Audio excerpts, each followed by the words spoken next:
Balik sa GMA Regional TV Live, mga kapuso, labi na karong panahon sa pandemya.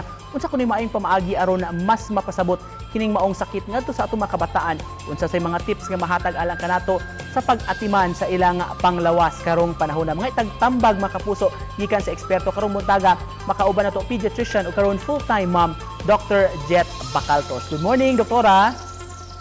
Hello, good morning, Nico. Thank you so much, Doc, for joining us this morning, Doc. It's a pleasure. Magsugod ta, Doc. Unsa kuno maayong pamaagi, Doc, aron mas ma-explain, mapasabot nato sa atong mga kids ang konsepto sa COVID-19, Doc, kini pagsuot og mask ug uban nga mga health protocols. What I did was really take out na mga videos that's kanang bagay pud sa mga bata ba. Na actually you can search for it in YouTube, you can also search for it in Google. No, and I also printed a book that specifically, it's COVID-19 explained for the kids, and then I had him read that. I had my son read that, and then we talked about it right after he read that book. So gi-explainan lang siya unsa siya about, because the kids know they love to learn, they crave that learning. So it's our role na to explain to them. Kaso lang, maybe it's very technical if we have them watch na mga, okay, mo ni siya, ana.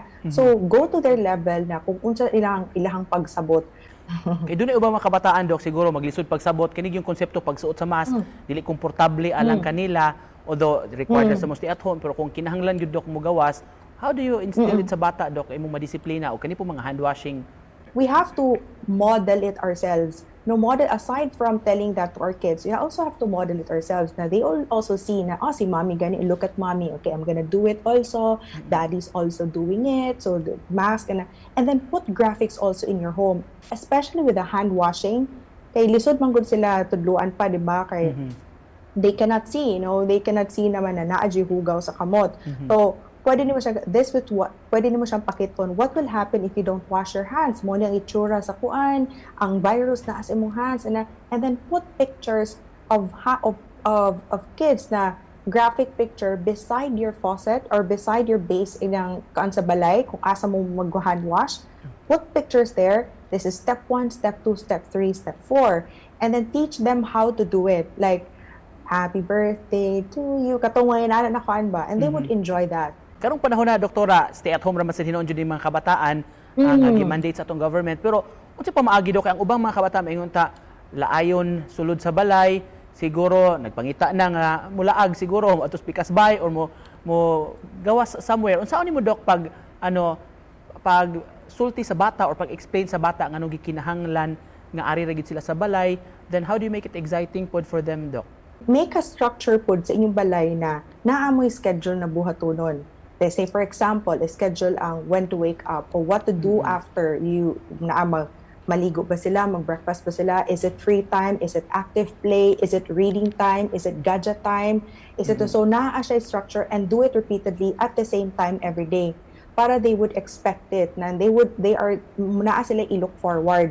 And with regard ka ng mga like wala na sila buhaton, they're so bored, you might be surprised na when it comes to boredom, ang kaning kids, if kung ang kaning kids bitaw kay mangita sila og way to keep them entertained, and that's how they're actually designed. You don't have to feel the pressure na kay na bored na akong anak unsa na akong buhaton. Just give them time. Nindot ang mga tips, Doc, da kay murag kinahanglan isto mga ginikanan karong panahon na sab. Doc, ikaw as a full-time mom, how do you keep your own calm diya sa balay, Doc? Sometimes, of course, mo tend to sa mga matters diya sa balay, and at the same time, continue working po, Doc. Sa itong mga ginikanan, saan kanila na ipag-balance, Doc?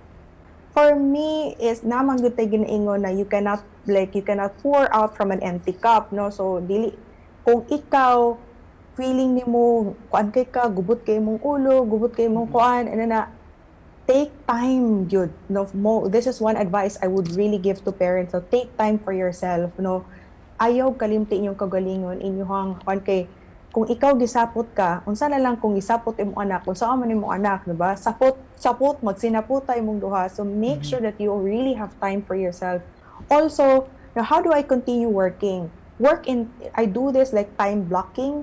So what does that mean? Like I block time off na specific for that particular lang na thing. For example, if it's playtime with my son, it's just playtime with my son. I don't mix it with work. Don't think about work. Nothing else. Kana lang. Give it your 100%. Doktora Anita, karong panahon na dok, online system na kini atong gi-implement karon structure bali sa schooling sa mga kabataan dok. Unya kasagaran siguro sa mga ginikanan dili anad ani nga setup dok. So may mga tips mahatag nimo dok. Set expectations na maybe this time it dili gid siya ingno na full learning gid nila. Maybe they won't learn as much as usual. Maybe they won't learn how to do math or how to do science as much as usual. No, just expect na siguro for me right from the start of the school year nakaingon ko okay ra nako ug dili kay siya makaton maski 10%, 15%, 25% lang yung makuha okay ra nako as long as naa sila gina-look forward every day and they have something to do. To cap this off lang dok, say tambag nimo padayon pa man gyud ta ani atong war versus COVID-19 unsay matambag nimo sa atong mga ginikanan mga kabatan-onan sa diha dok. Continue what you're doing at the moment. Continue what you're doing, like taking care of your child. Give them health. Healthy. Keep them in health. Keep them in good health. Keep them in a thriving environment, as well as ikaw pod. Be healthy and keep yourself also in a thriving environment. All right, thank you so much Doc sa interesting discussion hinaot nga atong mga kaigsuona na will take all this to heart. Salamat kayo sa imong oras karong buntaga pediatrician o karong full-time ma'am Dr. Jet Bacaltos. Thank you so much. Thank you Doc.